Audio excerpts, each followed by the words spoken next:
সভাপতি স্বরাজ ঘোষ তার নেতৃত্বে এই মুহূর্তে কলকাতার রাজপথে সেই মহামিছিল উইমেন্স কলেজ থেকে শুরু করে একাধিক কলেজ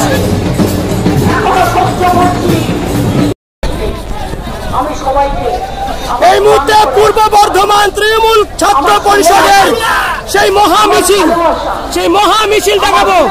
নেতৃত্বে রয়েছে স্বরাজ ঘোষ।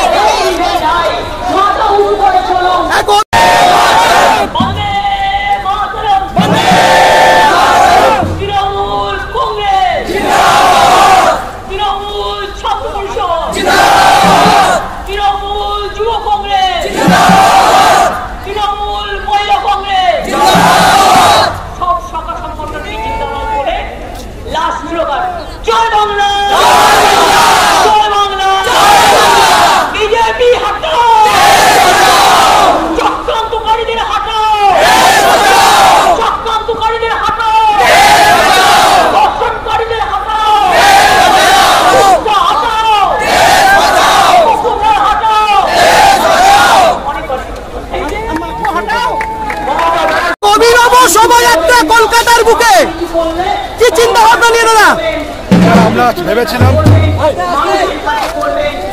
আমরা ভেবেছিলাম যে আমাদের নেত্রী বাংলার মুখ্যমন্ত্রী যেভাবে সর্বদা ছাত্রছাত্রীদের পাশে থাকে সেগুলোকে আমরা তুলে ধরেছি। আমাদের সবুজ সেনা সেনাপতি অভিষেক বন্দ্যোপাধ্যায় তিনি সর্বদা ছাত্র যুবদের হৃদস্পন্দন এবং আমাদের অনুপ্রেরণা জাগায়, তাই আমাদের এই অভিনব। লক্ষ্মীর ভান্ডারও দেখলাম সামনে আছে। যারা বিরোধীরা বলছিল যে নারী সুরক্ষা নাকি বাংলায় শুধু প্রতিশ্রুতি, তাদের দেখান বলতে চাই যে বাংলায় মা বোনেদের লক্ষ্মীর দরজা দেওয়া হয়, সে বাংলার থেকে সুরক্ষিত সারা দেশ হতে পারে। বন ব্যর্থ হলো, বিরোধীরা নেই, বন ব্যর্থ হবে। একদম বিরোধীরা নেই, বন ব্যর্থ হবে। কাল থেকেই স্বরাজ ঘোষ বলে আসছিলেন, আজ তা প্রমাণ করলো বিজেপির বন্ধ ব্যর্থ হলো। পূর্ব বর্ধমানের সভাপতি স্বরাজ ঘোষ তার এক অভিনব র্যালি।